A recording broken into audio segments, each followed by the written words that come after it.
এবার আপনাদের সামনে রাখবো ফরেন্সিক বিশেষজ্ঞরা তারা পৌঁছেছেন ঘটনাস্থলে। কালীগঞ্জের যে মোলান্দি গ্রাম, যে গ্রামে এই খুনের ঘটনা ঘটে, বোমাবাজি করে খুন করা হয় বলে অভিযোগ, সেই ঘটনাস্থল যখন পরিদর্শন করছেন, নমুনা সংগ্রহ করছেন ফরেন্সিক এক্সপার্টরা, সেই মুহূর্তের ছবি দেখছেন।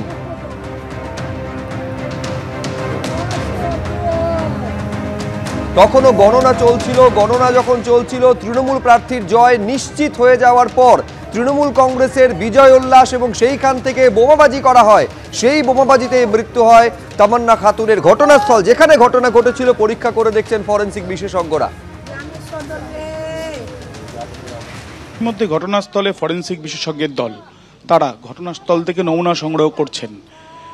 আমরা দেখতে পাচ্ছি যে চারিদিক থেকে পুলিশ রয়েছে এবং ফরেন্সিক বিশেষজ্ঞরা সেখান থেকে বেশ কিছু সাদা ডাস্ট তারা দেখতে পাচ্ছেন যে নমুনা ইতিমধ্যে তারা সংগ্রহ করছেন। অনুমান করা হচ্ছে যে যেখানে এই ঘটনা ঘটেছে সেখান থেকে কমপক্ষে 50 মিটার দূরত্ব, সেই দূরত্ব থেকেই কেউ বোমা ছুটতে পারে এবং ইতিমধ্যে সাদা যে ডাস্ট, সেই ডাস্ট কী ধরনের ডাস্ট এবং এক্সপ্লোজিভ কিনা এবং সেই সম্ভাবনাটাই বেশি, এবং সেটা ইতিমধ্যে সেই ডাস্টের নমুনা সংগ্রহের প্রক্রিয়া চলছে। তার সঙ্গে সঙ্গে মৃত ছাত্রীর বা এই যে 4র্থ শ্রেণীর ছাত্রী যার মৃত্যু হয়েছে তার দুটি ক্লিপ, চুলের ক্লিপ দেখা যাচ্ছে এবং সেখান থেকে ব্লাড স্টেন যেগুলো রয়েছে সেই নমুনাও সংগ্রহ করা হচ্ছে, যেটা ফরেন্সিক পরীক্ষার জন্য পাঠানো হবে।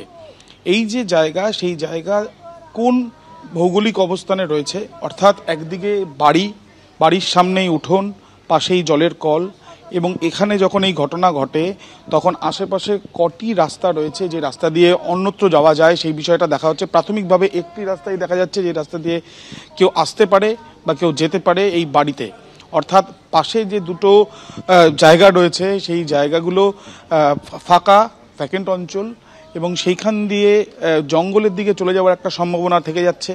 সেই বিষয়গুলো পুলিশের তরফ থেকে তদন্ত যেমন করা হচ্ছে, তার সঙ্গে সঙ্গে নমুনা সংগ্রহের যে প্রক্রিয়া, সেই নমুনা সংগ্রহের প্রক্রিয়া ইতিমধ্যে বাড়ির সামনে থেকে করছে ফরেন্সিক বিশেষজ্ঞরা এবং তার সঙ্গে সঙ্গে এখানে উপস্থিত রয়েছে পুলিশ। মাত্র একটি বিধানসভা কেন্দ্র উপনির্বাচন হয়েছিল 19 তারিখ, আর একেবারে শান্তিপূর্ণভাবেই মোটের উপরে নির্বাচন পর্ব শেষ হচ্ছিল, কিন্তু ভোট গণনা যেদিন হচ্ছিল অর্থাৎ সোমবার, তখনও কিন্তু তৃণমূল কংগ্রেসের প্রার্থীকে আনুষ্ঠানিকভাবে জয়ী ঘোষণা করা হয়নি। তার আগেই শাসক দলের কর্মী সমর্থকরা তারা একেবারে বিজয়োল্লাসে মেতে ওঠেন, আর উদ্দেশ্য প্রণোদিতভাবে তার মেয়েকে খুন করা হয়েছে নাবালিকার মা এমনটাই দাবি করছেন।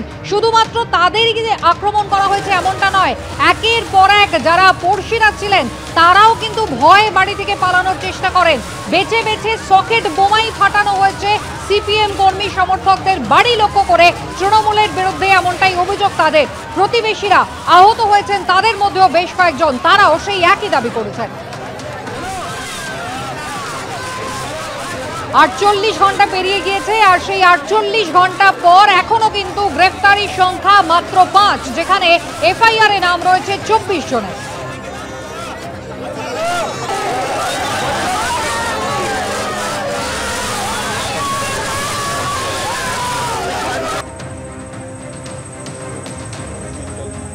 ওখান থেকে বোমা ছড়িয়েছে, ওই তো তখন এসে ক্যাবে আমার মাথায় ছড়িয়ে পড়ে এসে ব্যাকলুতে পেলে এসেছি আমি। তখন আগে থেকে আপনাদের ভয় দেখানো হয়েছিল? আগে থেকে নেই, ওই মারবো ধরবো কই তোলা আমার থাকা সময় ভয় দেখাই তোলা আমার থাকা, কিন্তু এরকম থ্রেট চলছিল কিন্তু পুলিশ আগে থেকে ছিল? পুলিশ আসেনি গো।